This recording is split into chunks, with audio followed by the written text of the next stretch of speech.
ये चूहा पेड़ में जल्दी बढ़ने वाला दवा डाल देता है। अब तू गया देख। और फटाक से पेड़ बहुत बड़ा हो जाता है।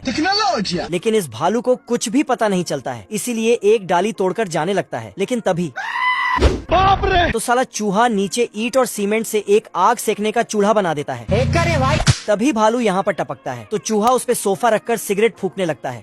फिर भालू उसका बदला लेने के लिए एक मिर्ची पटाखा चूहे के बिल में डालता है। लो भैया। लेकिन ये चूहा उसमें पेंट कर सिगार बना देता है। गजब। फिर भालू को गिफ्ट कर देता है। हाँ भाई सुनना। Thank you. लेकिन भालू का शक्ल हे प्रभु। भालू ये सब भुलाकर सोने का खजाना ढूंढने लगता है। आज कमाएगा तो कल बैठकर खाएगा। पर चूहा खजाने का मालिक पहले से था। मजा आ गया भाई। चूहे के ऊपर मिट्टी टपकता है तो चूहा गुस्से से जाता है और इसका कुदाल को काट देता है।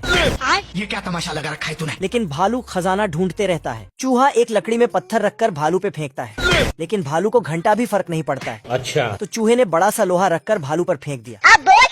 अरे दादा रे। खत्म, बाय बाय, टाटा। और फिर साला भालू अमीर बनने के लिए फिर से खजाना ढूंढने लगता है। तो चूहे ने इसके पीछे एक मशीन लगाकर सारा मिट्टी इस पर ही टपका दिया लो भैया। Goodbye. और एक सुरंग बनाता है अब देख तू। और फिर एक पटाखा जलाकर इसके मुंह में डाल देता है। लो भैया। तो भालू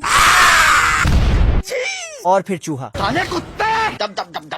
साला भालू भी चूहा बनके उसके पीछे भागता है। अबे जाता कहाँ है साले? लेकिन तभी हे प्रभु। उसके बाद भालू तो सच में चूहा बन जाता है और जमीन खोदकर खजाने का बक्सा बाहर कर लेता है। गजब। लेकिन चूहा बोलता है साले तू। तो भालू उसका चाबी घुमाकर छोड़ देता है। फिर भालू सोने के सिक्कों का गिनती करने लगता है। हाँ भाई सुनना। पर तभी इनकम टैक्स वाला यहाँ पहुँच जाता है और एक सिक्का देकर सब ले जाता है। Love you. ये भालू इस बतख को नींद की गोली खिला देता है।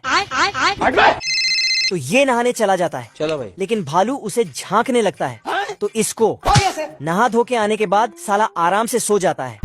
तो ये उसको उठाने लगता है। उठ जा। फिर इस पे बंदूक चलाने लगता है, लेकिन बतख दो पौधा इसके बंदूक में घुसा देता है। फिर ये बंदूक चला देता है, जिसके बाद ये तो हे प्रभु। क्योंकि ये भालू बतख का शिकार करने आया था। अबे किधर है? और इतने सारे बतख को देखकर तेल का ऑमलेट बनाऊंगा। साला नजदीक जाकर बंदूक चलाने लगता है, लेकिन तुरंत सुबह हो जाता है और सारे के सारे बतख फुर्र हो जाता है। लेकिन एक नालायक बतख अभी तक सो रहा था तो इसको ही टपकाने चाहता था, पर ये नींद में चलकर एक किताब निकाल के इसको देता है, गजब। जिसमें ये रूल लिखा था कि सोते हुए बतख को नहीं मार सकते। तो इसको ऊपर उछाल के शूट करता है, लेकिन ये फट से सो जाता है। बतख को ऊपर उछालते ही तुरंत नीचे आ जाता है। अब देख तू। तो इसको पतंग में अच्छे से बांधकर हवा में उड़ा देता है, लेकिन बिजली के तार से। खत्म हो गया भैया मैटर। फिर साला भालू इसको रॉकेट में बांधकर आग सटा दिया, मैं जीजा जी का होटल है। लेकिन बतख चलते हुए इसके पास आ जाता है। सारा रात सोया नहीं, सुबह मुझे सोने दो। तो ये दोनों और ये मैं आसमान की ऊंचाइयों में बहुत ऊंचे। खत्म। तभी बतख इसको याद दिलाता है कि शूट कर ले, लेकिन तभी चैप्टर क्लोज हो गया। साला भालू किताब को फाड़कर पानी पानी पानी पानी। फिर भालू पानी में जाने के लिए एक बोट बनाता है। लेकिन बतख बहुत होशियार था, क्या रे भिख मंगिया। इसका ही बंदूक इसके बोट पे चला देता है। तो ये और हवा निकाल देता है, फिर इसके मुंह में भर देता है और फिर लो भैया। तो ये बंदूक चलाने लगता है, लेकिन इसको स्टॉप करने बोलता है क्योंकि शाम हो गया था। दोस्तों, आपका फेवरेट पक्षी कौन सा है कमेंट में बताओ।